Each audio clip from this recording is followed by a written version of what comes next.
วัตโตอะระหะโตสัมมาสัมพุทธัสสะนะโมตัสสะภะคะวะโตอะระหะโตสัมมาสัมพุทธัสสะนะโมตัสสะภะคะวะโตอะระหะโตสัมมาสัมพุทธัสสะขอนอบน้อมแด่พระรัตนตรัยขอแสดงความเคารพแด่พระมหาเถรานุเถระคณะสงฆ์ครูบาอาจารย์ทุกรูปด้วยความเคารพยิ่งขอความเจริญในศีลในธรรมจงมาเกิดมีแด่ญาติโยมสาธุชนผู้ที่มีความสนใจแล้วก็ใฝ่ในคุณงามความดีทั้งหลายโดยทั่วกันทุกท่านทุกคนในโอกาสนี้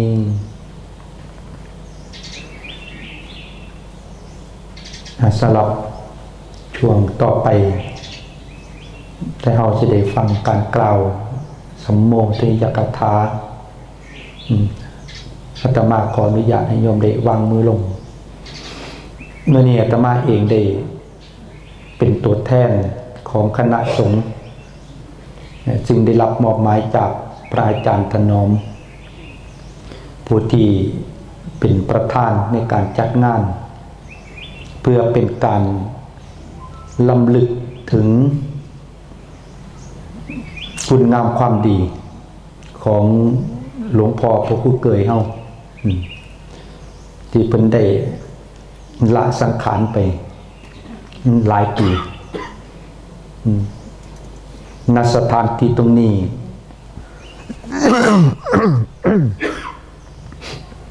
ทุกปีที่อาจารย์เพิ่นได้นำพาคณะสงฆ์แล้วก็ญาติโยมญาติธรรมได้เฮ็ดบุญเป็นการรำลึกหา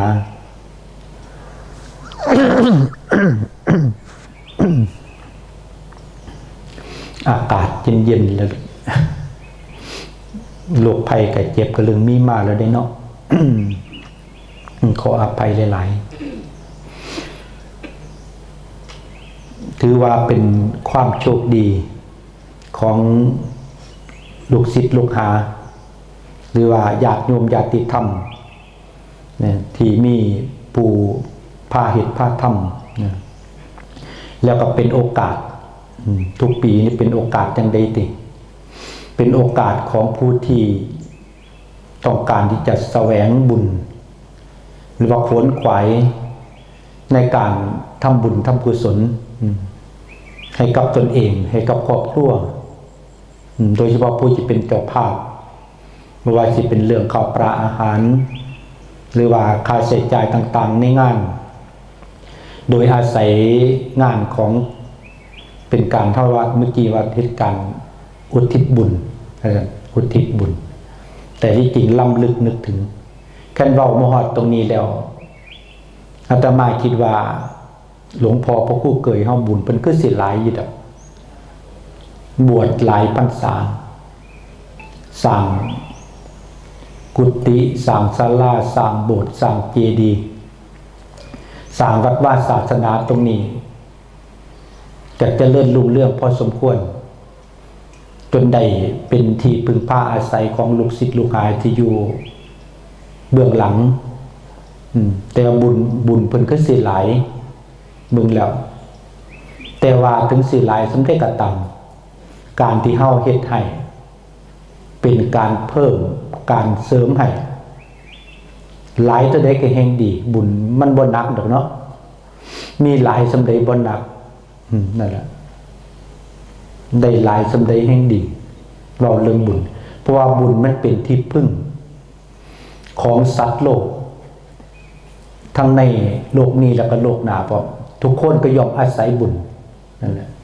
แต่เฮาได้เกิดมาเป็นคนเป็นมนุษย์ก็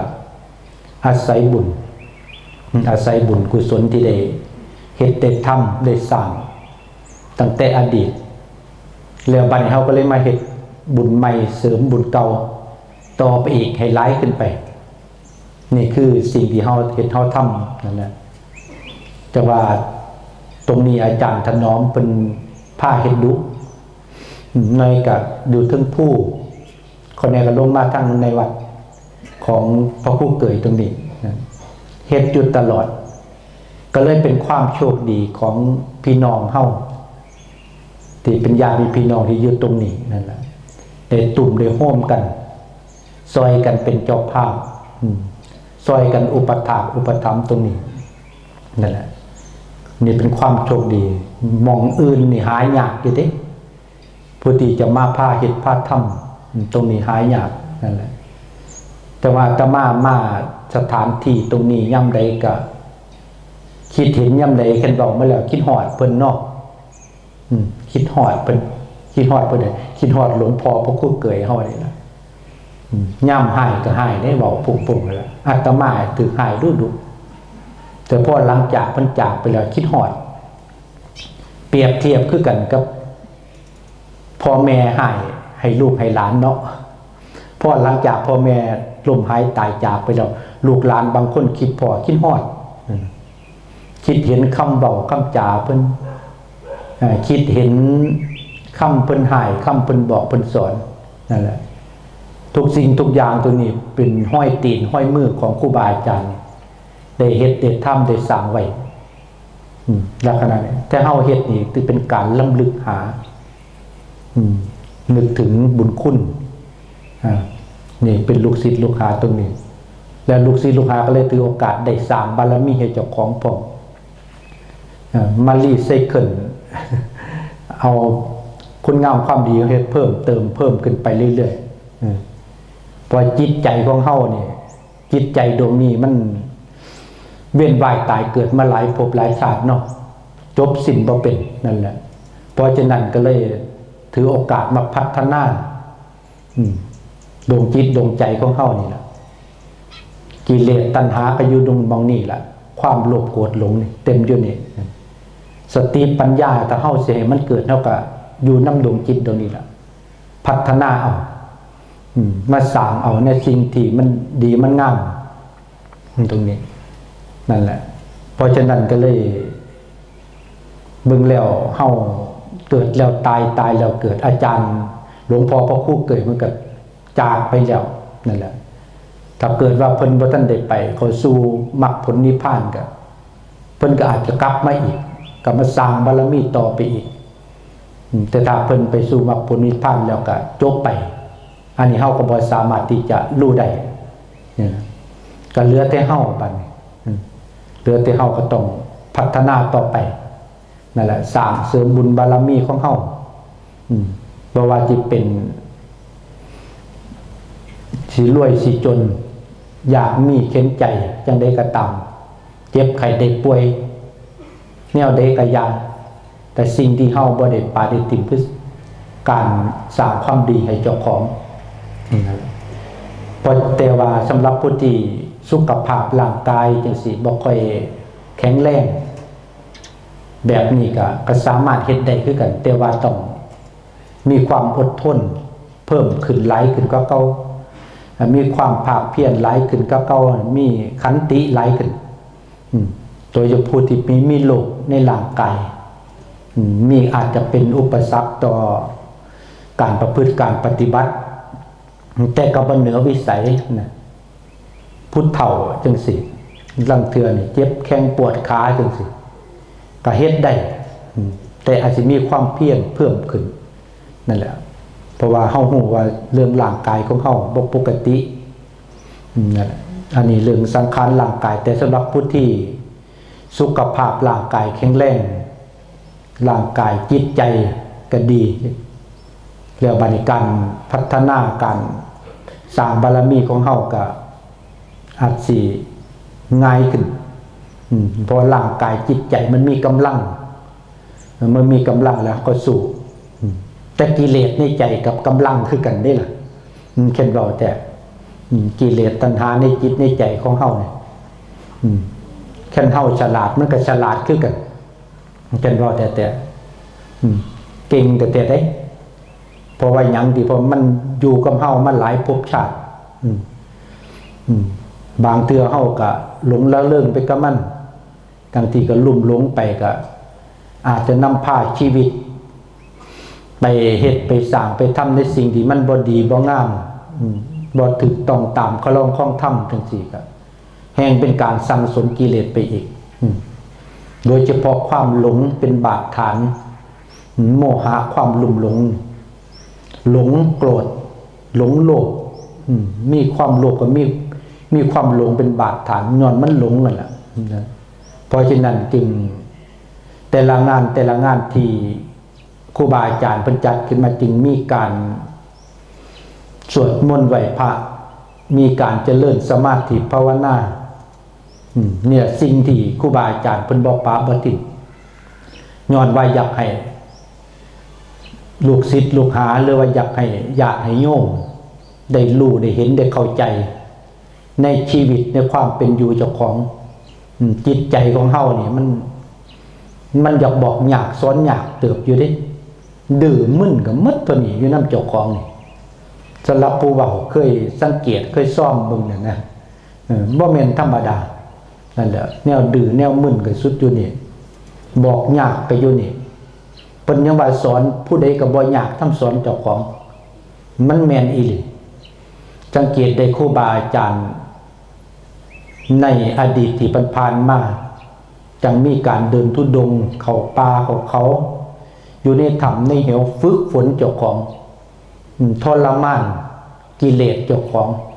เอาไปยังขับแต่เหตุเพราะเล่นๆหัวนี่มันบ่สู่มันแพ้ตลอดพอจะแต่เฮานี่เฮ็ดนี่ได้เอาแบบมีความจริงเอาจริงจังเลยจริงจังจริงใจยี่หลีจังสามารถเอาชนะจิตใจเจ้าของได้นั่นน่ะพอส่วนมากแล้วเฮานี่เกิดพบใดจับใดมากมันอยากเฮ็ดแต่แนวทางที่มันบ่ดีน่ะส่วนหลายเพราะว่าหยังดิถือว่ามันเฮ็ดง่ายหรือแนวใดนี่เนาะมันเฮ็ดง่ายบ่จักแต่ที่จริงมันก็บ่ง่ายดอกว่ามันก็อยู่ที่เฮาเพราะฉะนั้นเมื่อเฮาได้เกิดมาแล้วมีผู้นำพาเฮ็ดพาทำจังซี่นี่เป็นความโชคดีเกิดมาในตระกูลที่เป็นสัมมาทิฏฐินี่พ่อแม่ปู่ย่าตายายพาเข้าวัดมาแต่น้อยบางคนพาเข้าวัดแต่น้อยเฮ็ดบุญแต่น้อยนี่เป็นความโชคดีนั่นล่ะแม่นสิรวยสิจนบ่ปะบ่ติดคิดพอสมัยตะกี้ข้างพุทธกาลพ่อใหญ่สุปพุทธะเป็นคนขอทานพ่อเป็นมีโรคประจำตัวพ่อโรคหยังเด็กโรคเลือดโรคขี้เลือนโรคขี้ทูดกุดถังนี่นะโรคขี้เหือนบ้านเฮาไปหาขอทานย่างไปมองใดกับแมงวันแห่น้ำหลังพ่อน้ำเหลืองย่อยเป็นตุ่มขึ้นตามตัวน้ำเหลืองย่อยลักษณะนี้แมงวันบินตามหลังไปมองใดเขาก็บ่อยากให้เขาใกล้คนก็แตกหนีหลดว่าติเห็นหน้าเท่านี้ไปหาขอทานบางคนก็ไล่หนีบางคนก็ย่างหนีก็มีโดยความรังเกียจเป็นโลกที่สังคมรังเกียจนั่นแหละแต่ถึงขนาดนั้นไปขอทาน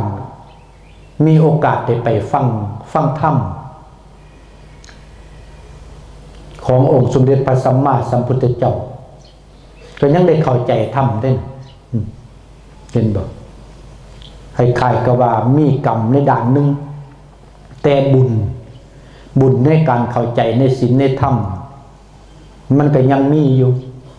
นั่นแหละเพราะว่ายังได้เพิ่นไปขอทานแล้วไปเห็นพระพุทธเจ้ากำลังแสดงพระสัทธรรมเทศนาในช่วงตอนเช้าๆจังสิเห็นคนหลายๆเลยคิดว่าเขาสิแจกของอยู่ของกินตามธรรมดาคนมันหาอยู่หากินไปหาขอทานมองได้คนหลายๆเขาก็แฮงมักเนาะผ้าฝ่าวแวรวดพอแวะเข้าไปเลยคิดว่าสิไปขอทานขอแนวกินกับชาวบ้านไปแล้วเห็นคนขจรฟ้ากันนั่งฟังธรรมพระเจ้าพระพุทธเจ้าเงียบเงียบบ่มีเสียงพอเราเข้าไปเลยคิดโอ้บัดเดแต่แม่นขจรมาฟังธรรมองค์พระสัมมาสัมพุทธเจ้ากำลังแสดงพระสัทธรรมเทศนาตัวนี่นะโอ้ยนั่งฟังจักหน่อยก่อน ข้านก่อยเข้าไปนั่งอยู่ถ่ายสุดหมู่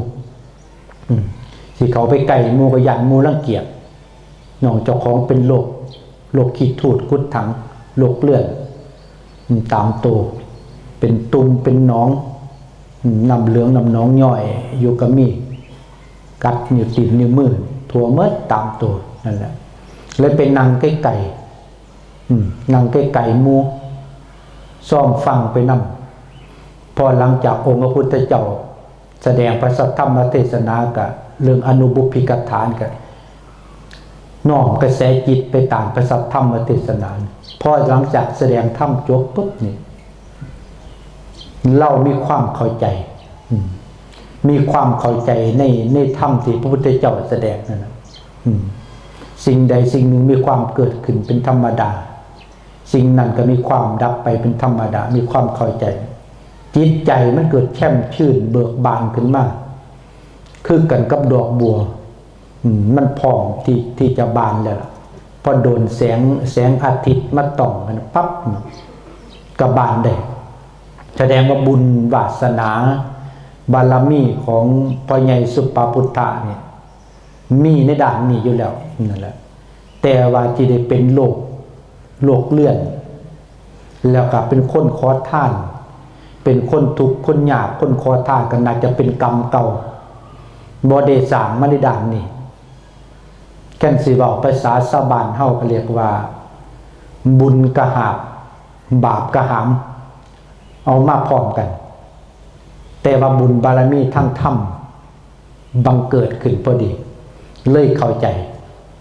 พอหลังจากพระพุทธเจ้าแสดงธรรมจบปั๊บไปนั้นชาวบ้านก็จะพากันกลับบ้านไปแล้วพระใหญ่สุปปพุทธะ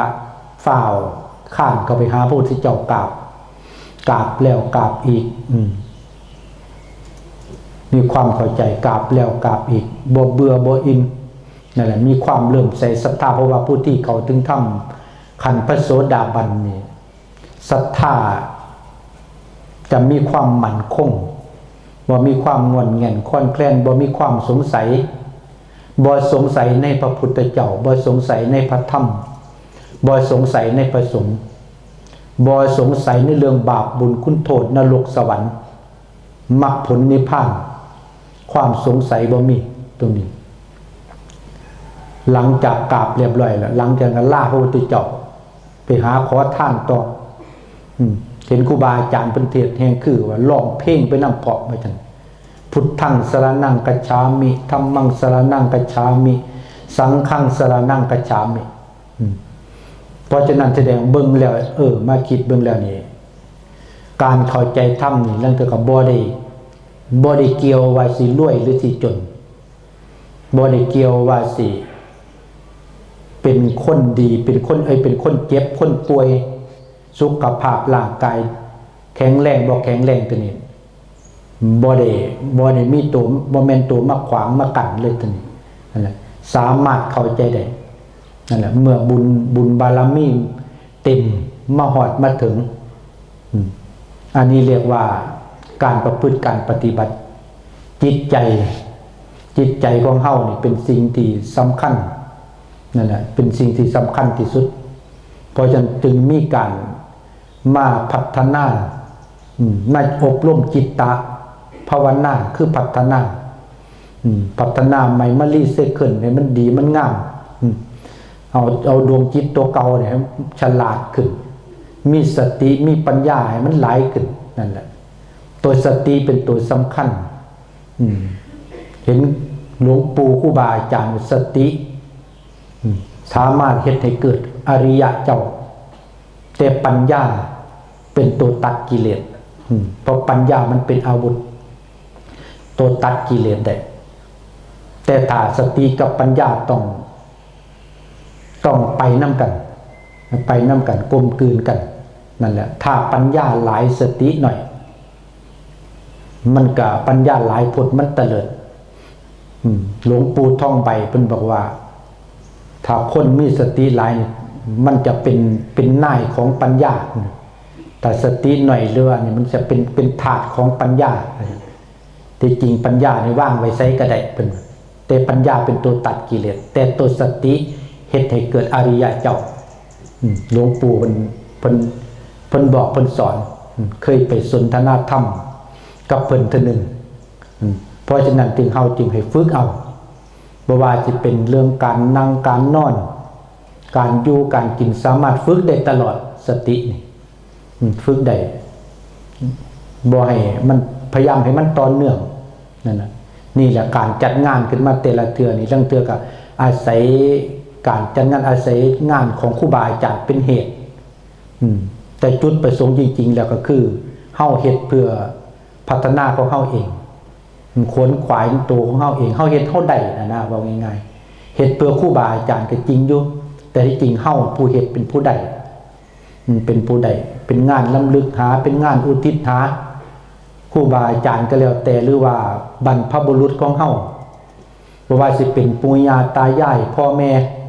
ตัวนี้อันนี้เป็นตัวเหตุแต่ตัวที่จริงน่ะคือของเฮาเฮ็ดทำอยู่ตรงนี้ถ้าเฮาเฮ็ดแล้วได้แล้วมีแล้วเฮาสามารถที่จะเอื้อเฟื้อเผื่อแผ่ให้ผู้ที่ล้มหายตายจากไปจังซี่ก็บ่แม่นเรื่องยากตรงนี้บ่แม่นเรื่องยากเฮาสามารถแผ่ให้ได้บรรพบุรุษเฮาพ่อแม่ตายายเฮาบางคนอาจสิล้มหายตายจากไปหลายปีไปอยู่ในภพใดภูมิใด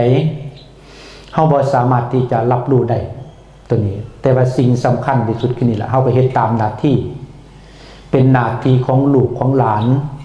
ที่จะเฮ็ดต่อพ่อแม่ปู่ย่าตายายเป็นหน้าที่ของลูกศิษย์ลูกหาที่จะเฮ็ดเพื่อเป็นการรำลึกนึกถึง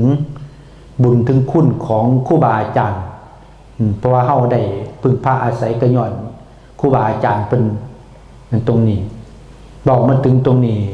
มีพระบางรูปอันนี้เคยพบเคยพอลังเธอมาอาศัยอยู่กับผู้บาอาจารย์มาจับเจ้าอาวาส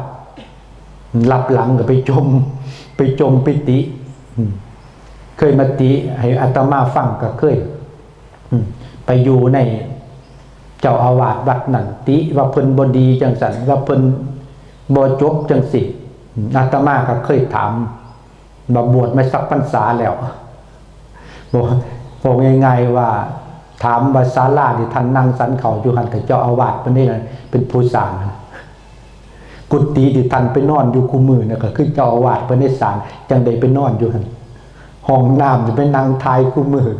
แม่นเจ้าอาวาสเพิ่นตัวเป็นคนเฮ็ดนั่นเฮามาอาศัย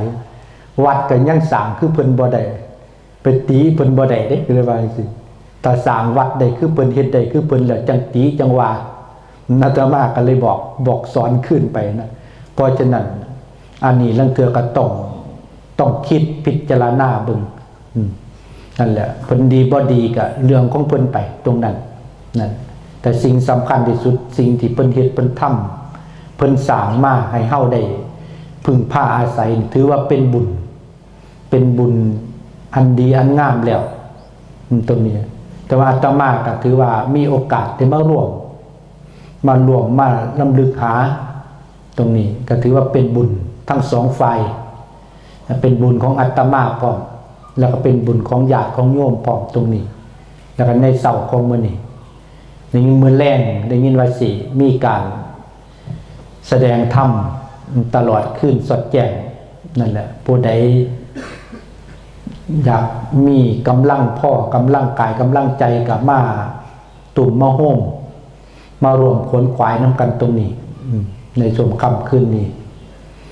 การเว้าการคุยก็คือสี่ขอยุติลงแต่เพียงเท่านี้นั่นแหละ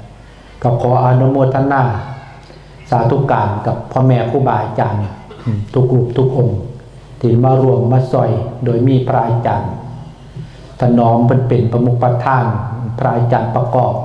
ตรงนี้นั่นแล้วก็หลังจากนั้นก็มีชาวบ้านญาติโยมญาติธรรมผู้ที่เป็นเจ้าภาพก็ตามมารวมก็ตามซอยกันคนละสิ่งคนละอย่างตรงนี้ให้เป็นการเป็นงานขึ้นมาขอลำลึกนึกถึงบุญถึงกุศลที่เฮาเจ้าข่อยได้เฮ็ดได้ทำได้สร้างแล้วให้มารวมกันเป็นเดชเป็นภารวะปัจจัยอนุนทรงให้ชีวิตของเฮาเจ้าข่อยญาติโยมป ประสบแต่ความภุขความเจริญคิดสิ่งใดปรารถนาสิ่งใดก็ให้สมความมุ่งมั่นปรารถนาโดยกันทุกท่านทุกคนด้วยเถิดสาธุ